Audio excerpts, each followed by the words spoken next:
السلام عليكم ورحمة الله وبركاته. أماراتي الحلوين، يا رب تكونوا جميعا بخير. فيديو جديد معايا طبعا الأنسة يارا. سلمي على أصحابك يا يارا.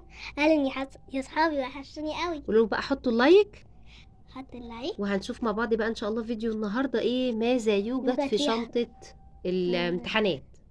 تمام، بنجهز مع اللي بعض هي نص السنة او اخر السنة. نص السنة أو آخر السنة. تمام، مم. برافو عليكي، اللي هي بيبقى فيها الجان يعني. مم. فاحنا هنقول لكم بقى الحاجات المهمة عشان ما تنسوش أي حاجة في شنطة الامتحانات. كنا عملنا لكم قبل كده فيديو انا اللي فعلا هي باخد الحاجات دي معايا في شنطة الامتحانات. كنا عملنا لهم فيديو قبل كده يا يارا، ماذا يوجد في حقيبتي المدرسية. وما شاء الله نجح الفيديو ده، ما شاء الله الحمد جاب لله. آلاف المشاهدات، الحمد لله. والناس عجبها جدا وعملوا لي لايكات كتير. مم. فاللي حابب يشوف الفيديو بتاع ماذا يوجد في حقيبتي المدرسية هسيبه لكم ان شاء الله في شاشات النهاية. تمام، او في صندوق الوصف، يعني غالبا هي في شاشات النهاية او صندوق الوصف. يلا بقى ايه، نبدأ نقول كده بسم الله، ويارا بسم الله. هتوريكم حاطة ايه في شنطة الامتحانات. اللهم صل وسلم وبارك على سيدنا محمد. اللهم صل وسلم وبارك على سيدنا محمد. اول حاجة اول حاجه بقى طبعا انت بتاخدي شنطه كده بيكون فيها ايه يعني حجمها كده ايه وسط. يعني مثلا تاخد كشكول كده. بالظبط كده. واخدة المقلمة بتاعتي طبعا.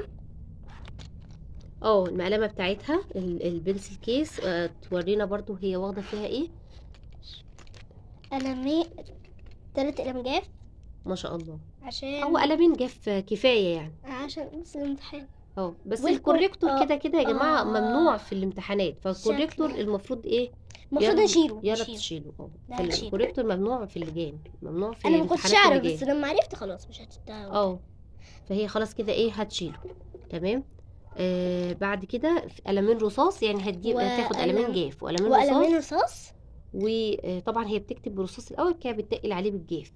هي تالتة ابتدائي فبتكتب برصاص الاول كده بتتقل بالجاف. والاستيكه والبراجه. لو في بس حاجه متاكده منها بتكتبها بالجاف على طول، دي حاجه قلقانه. ودي انا مش عارفه ليه واخداها، بس يلا شكلها حلو. بنعمل كده الورقه بس. في يعني الحصص. دي بس مش خاصه بالامتحانات، يعني دي لا، خاصه دي مش خاصه بالحصص بالامتحانات، العاديه. دي خاصه الحصص العاديه بتزين يعني كشكولها وكده. تمام، حلو قوي. ده محتويات البنسل كيس او اللي هي المقلمه. تمام، عشان بس لو حبيت اكتب بجاف، او مثلا حبيت اكتب بقلم رصاص.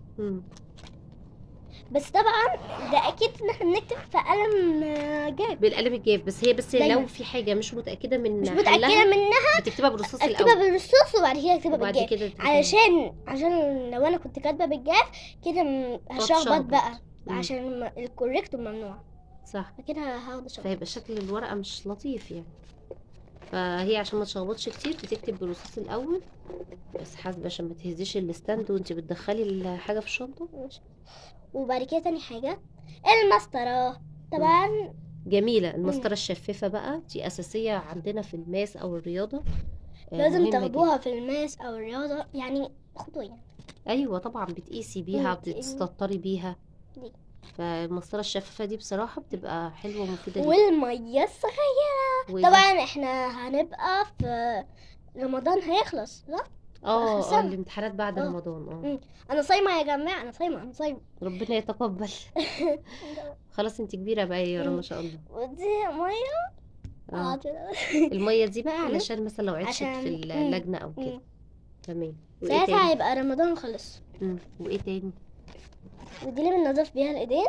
ده يعني التنظيف اللي هو الكحول ده. تمام،